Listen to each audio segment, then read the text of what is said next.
Hey guys, in this episode, we're going to talk about how do we empower students to change the legacy of other students in Chester, Pennsylvania.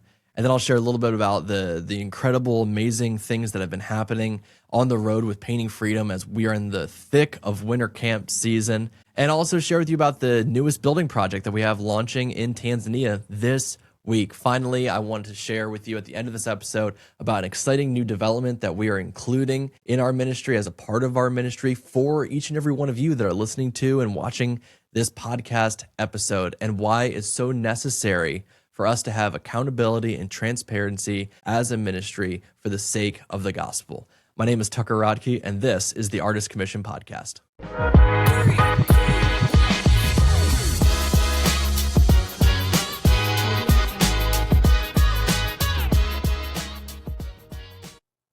What does it look like to actually change the legacy of a student in Chester?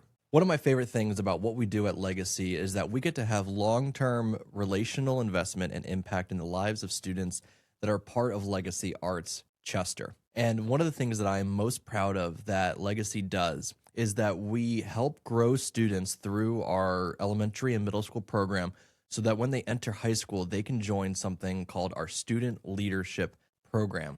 Why is this so important? Because when we're talking about changing the legacies of students, families, communities, you can't just come in, right, as an individual and say, all right, here's all the things you need to change. Here's all the things you need to do. Now go and do that thing, right?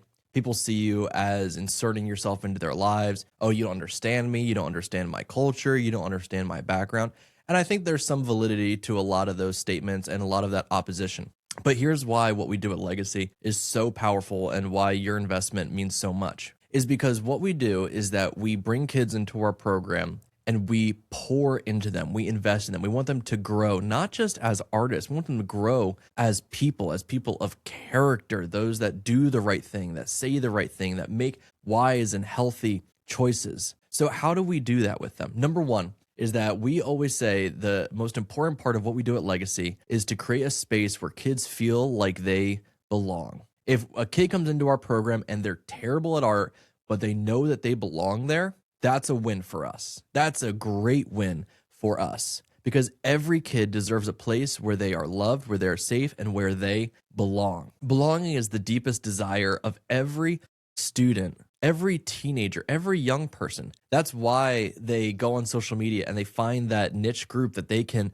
be a part of, whether it's on TikTok or whether it's like their Snapchat group or it's their endless array of group text threads and things like that. It makes them feel like they belong. That's why they change their hair and their clothes, why they get into sports, why they get into theater, because everybody is just looking for a group that they can belong to. And so at Legacy, we want to create a space where kids belong. That's our first win. Our second win is that our kids are growing. So they can be growing as artists, they can be growing as individuals, but we want them to be continually growing as people. And then finally, our biggest win is when our Legacy students are empowered to change the legacy of their community. So what does that mean?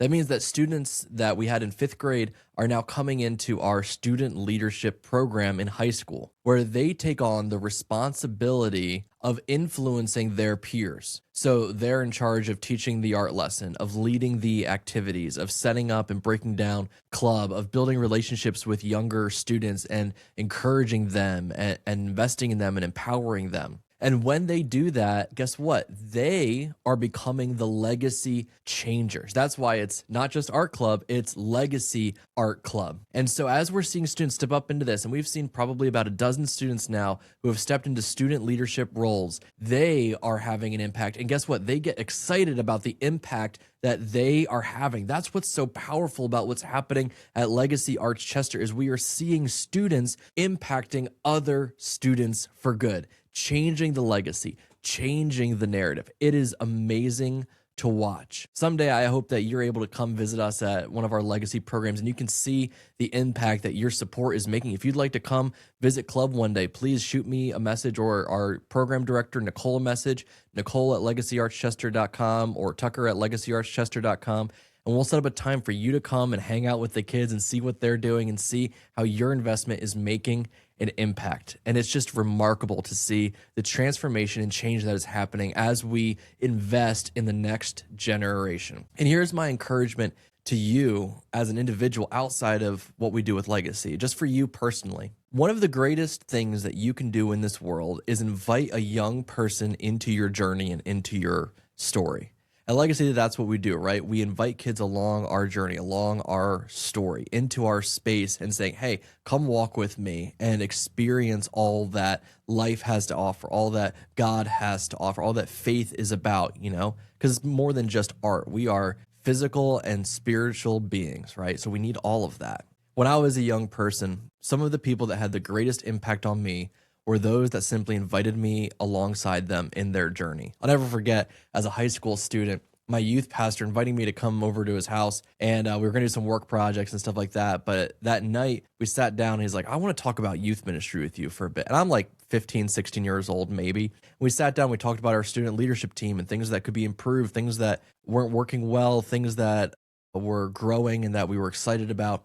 And I loved how, and I was so blessed by my youth pastor, he would ask me questions, and then he would thoughtfully listen. Like, what do I have to offer? Like, what am I going to say that means anything? But you would have thought that I was like this youth ministry genius or something like that from the way that he just listened and shared with me and brought me alongside his journey. Other leaders invited me into leadership roles and capacities. And as they opened those doors and they believed in me, it inspired me to step up to another level of leadership, another level as a believer, as a follower of Christ. And at Legacy, that's what we're doing. We're inviting students, hey, there is more. Come take a step with us into something greater. So in your own life, I want to encourage you, please don't view the next generation as an obstacle or simply a ministry opportunity. See them as people who you can bring alongside you in your journey. Invite them over for Bible study, get coffee with them, help them to step into leadership opportunities, empower them to change legacies. And as you do that, you will be blessed and they will be blessed and empowered. Don't miss out on that. Don't miss out on that opportunity because it can truly, truly change a life. And as we're seeing that at Legacy Arts Chester, it's just spectacular. It's amazing. It's wonderful to watch. It's a blessing to my heart. And I know it's a blessing to our kids and their families. And we're seeing that impact every single week. Now, moving on from what's happening here locally at Legacy Arts Chester, Painting Freedom. All right. So it is winter camp season. January has been nuts. Okay. Being on the road every single weekend, there's always something going on. We've gotten to minister to well over 1,000 people just in this month. We've seen over 40, I'm going to be conservative. Let's just say 40, all right? I don't want to overblow this and make it something it's not. So let's just say 40 people have made first-time decisions to follow Jesus Christ just this month. Think about it, that's like 10 people every single week. And it's probably more than that. I just want to do conservative estimates so people don't say, man, Tucker really exaggerates on the numbers over here. No, that's being conservative with what we're seeing. And what I'm loving about this is there's a lot of talk these days about people pursuing what I call signs and wonders. And listen, I believe that miracles happen. I believe that healings happen. I believe in the gifts. I believe that God is doing supernatural things all over this world.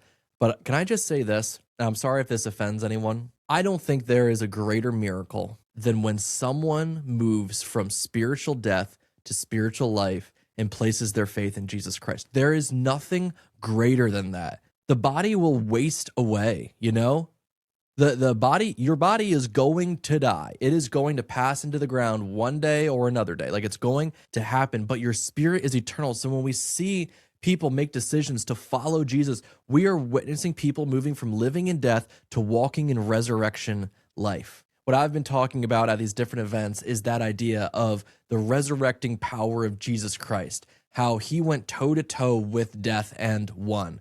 How death has no power, right? It had no power over Lazarus to keep him down when Christ called him out. It had no power over Christ when he rose again from the grave after being crucified. He had championed and had victory over sin and death. And he said, anyone that believes in me, they will receive everlasting life. And every week we're seeing people make that decision. We're seeing miracles every single week. So how can you not get excited about that? How can you not get hype for that? And guys, it's because of the Spirit of God at work in these rooms. It's not because of a great painting. It's not because of an eloquent message. Like, let me tell you, these messages have not been the greatest messages I've ever given, if I'm completely honest, okay?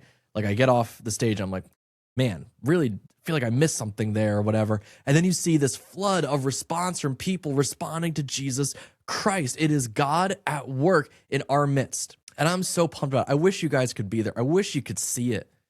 Because imagine if you today at work, you're talking to a group of coworkers and 10 of them came to Christ that day. It would be the best day of work you ever had in the history of your professional career. And I get to see that every single week through Painting Freedom. So here's the thing. I've got a couple more weeks of events, weekend events, retreats, camps, worship nights, things like that. I need your prayers for energy, for strength. Please pray for my family as we navigate traveling and all that stuff with the 2 kids and sleeplessness and the whole 9 yards. Please be praying for us, but be praying for God to be at work in these spaces, for people to have soft hearts that are open to the gospel, that are open to Jesus Christ. Because I believe God is doing something great, and I just want to be faithful and be a part of it and just be a humble servant willing to sit and be Christ's follower and disciple above anything else. So please be praying for me, be praying for those that are hearing these messages, that they would be open to receiving. And thank you for your continued support that helps us to make this a reality, makes this ministry a reality. None of this would exist without you. So thank you for that. Now, let's look a little bit at what's happening in Africa. So as you know, locally we have Legacy Arts Chester, Painting Freedom, traveling, speaking across the country. In Africa, we just finished our administration block. This is offices for administrators, for teachers. Before they were in like basically a small closet space almost, and they couldn't have any privacy. They'll privacy, the meetings here, teachers can work on curriculum, so on and so forth. It's an awesome opportunity. Private bathrooms. Our missions team is very excited about that because when we go over there, right, we're sharing the bathrooms with the kids. And they're just like trying to see how white everyone is. If you get my drift, it's very strange. So having the private bathrooms is awesome. Very excited about that. But what's starting now is this week we broke ground on a new 3-classroom school building. Now, here's why this is amazing. Okay, so you guys fully funded this. You guys donated and made this school building project a reality. So for the school to officially open, right now we just host summer camps and some other programming, but for the school to officially open, the government requires you to have 6 classrooms. With the opening of this school building, we will have the necessary requirement of classrooms to open the school. And what this means is that we can start the process of recruiting families and children into the program, sponsoring them. Some of you have been sponsoring, and we have kids that are at another school site that money goes towards, and now we can bring them in. For the next stage of the project, after the school building is done, the next 2 projects are we're building the staff housing. So teachers will live on site because it's a boarding school. And then we will begin our dormitory project, which will house 200 students. After that, there's several more school buildings we need to build, another dormitory, more staff housing, a bathhouse, another full kitchen house, and some lab buildings are our final stage of the project. Overall, there are 29 building projects that we need to complete. We've completed like 6 or 7 of them at this point. So we have another 22 that we need to do. In order to fund this whole project, it will cost between $400,000 and $450,000, which would buy you like half a building in the US, but it's building 29 buildings in Africa, which is just incredible. It's amazing how far the US dollar can go. Now, that might seem like an impossible number for us to reach, but it's actually very doable. Here's how it kind of breaks down for us, is that we are looking for church partners. We're looking for church partners that we can come to and share about the Poema project with. If we get 40 church partners with 20 people in them willing to donate $50 a month for 1 year, we will reach our goal. Get that? 40 churches with 20 people willing to give $50 a month for 1 year will fund the entire project. 29 buildings we will complete with that money. How amazing is that? And once all those buildings are done, well, before they're all done actually, but once they're all done, we will be at full capacity to reach hundreds of students in Tanzania, rescue them out of abuse, rescue them out of abandonment, rescue them out of poverty, give them education, healthcare, meals every single day, and more than anything, they will receive the gospel. And think about what it would look like for this region if you are literally transforming the faith of a generation of people in this area. Think about 200 to 400 students that go back home if they have a home to go back to or continue to live in this region, and they have had their hearts transformed by the gospel of Jesus Christ. And they're transforming their entire region. How amazing is that? I mean, you got to get pumped about that. So here's what I'm asking. If you believe in what we're doing in Africa, I'm not asking you to help raise $400,000 or whatever. Like, you don't need to go out and start knocking on doors. If you want to, that's great, but that's not what I'm asking. What I'm asking is, would you be willing to connect us with your church? That we can start the conversation to see if there is overlap in our mission in Tanzania with your mission as a church. If you think that's possible, please shoot me an email, Tucker at theartistcommission.com or Tucker at paintingfreedom.com. We'll get connected and we'll make it happen. And I'm so excited for what God is doing.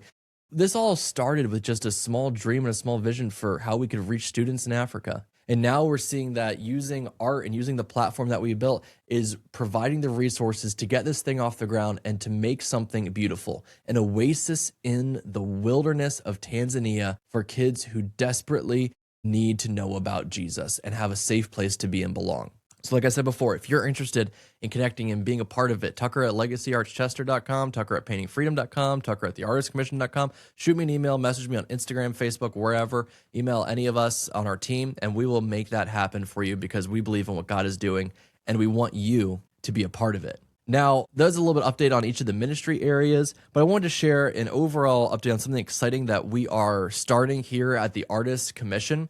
And I'm sure you're hearing, Tucker, you're starting something else. I mean, we already got the podcast going, right? We got the different ministry area. There's always stuff going on. But this is something that I've had in my heart for a while, and God has provided the resources for us to launch. And I think it's so important for this time in our organization and in our ministry's history. So here's what we are going to do, is that this month we are launching something called PartnerCare. PartnerCare is based off of a model that I've seen in other ministries that I've gotten to work with over the years.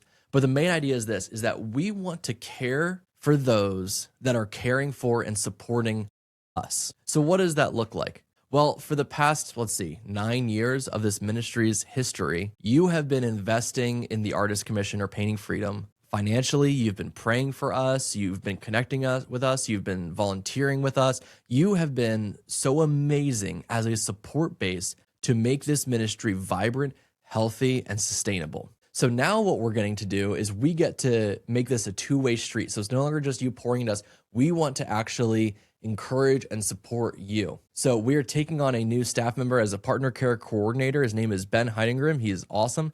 He has been a prayer partner of mine and a supporter for this ministry for a long time. But here's what his role looks like as the prayer partner or the PartnerCare coordinator. You'll be receiving a letter from him in the mail in the coming weeks as he introduces himself and his role. But his job is simply to connect with you, pray for you, hear what's going on in your life, and pray over it, encourage you with God's word, and support you as an individual.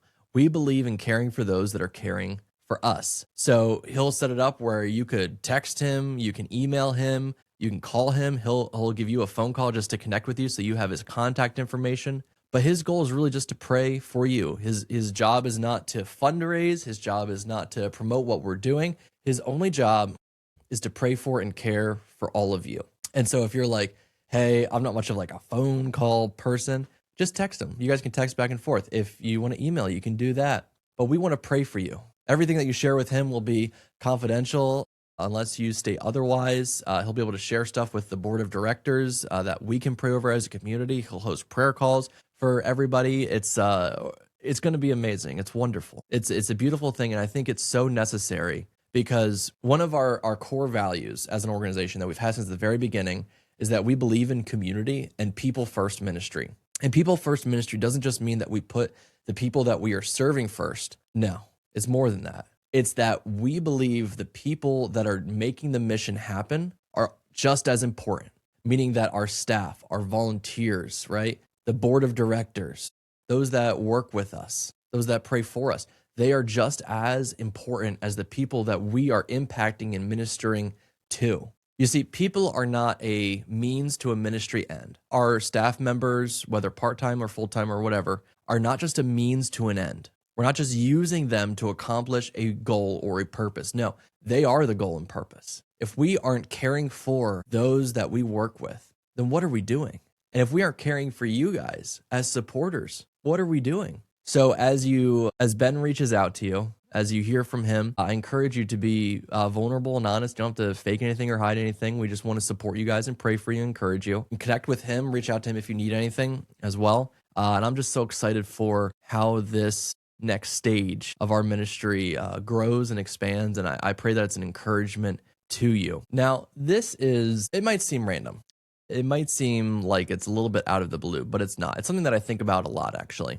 When we started Painting Freedom Ministries, now the Artist Commission, one of the things that I was very cautious of was creating a cult of personality or of an individual. So you guys know me, right? Like I'm the face of the Artist Commission because I've been doing everything, for the most part, like as the main guy for all these years. And when you build an organization around an individual, unless you take very strategic steps, when that individual leaves, the ministry falls apart or dies, right?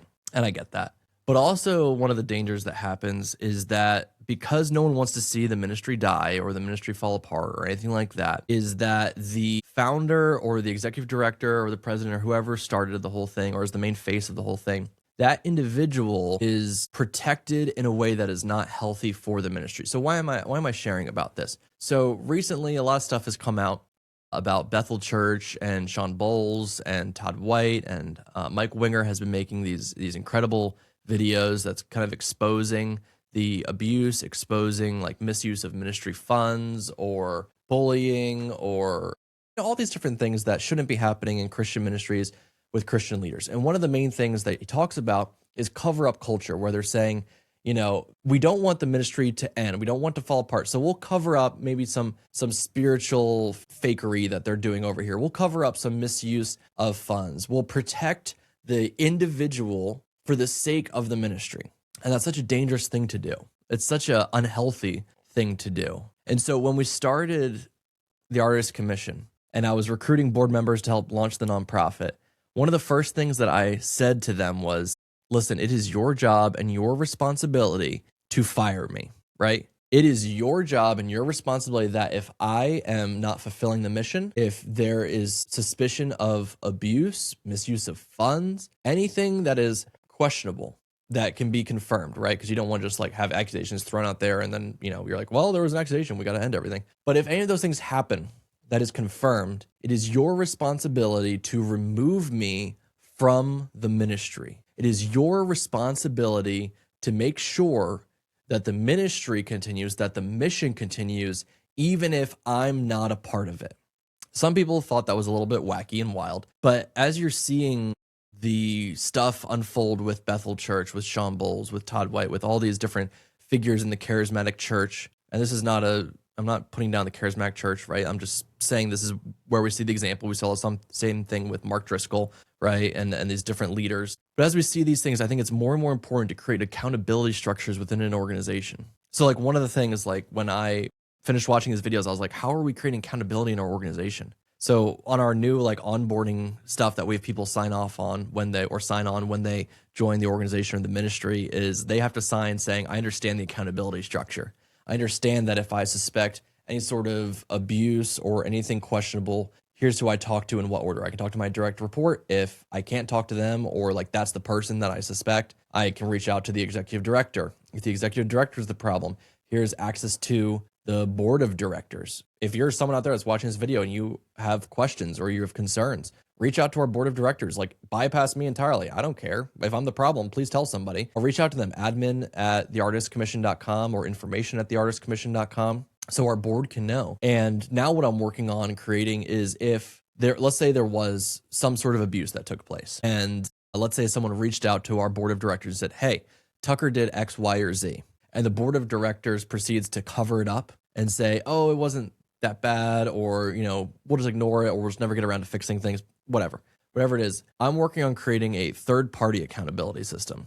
So let's say it's one of our church partners or another ministry. It'd be like, hey, if there's abuse and it's getting covered up, Here's who you reach out to that has no like interest necessarily in this ministry other than the health of the ministry. Reach out to this third party and blow the whistle. Here's the thing. The only people that cover stuff up are those that are in the wrong, those that are guilty. You know what I mean? Like if you need people to sign an NDA to be a part of your ministry, you're doing something wrong. Like everything should be above board. Everything should be above board. If you are supporting a nonprofit or a church and they will not disclose how they spend their money, you can't find a 990 form on them or an annual budget report or whatever. If they won't disclose that to you, don't support them. Don't donate to them. Don't volunteer with them. Where money is where the heart is, right?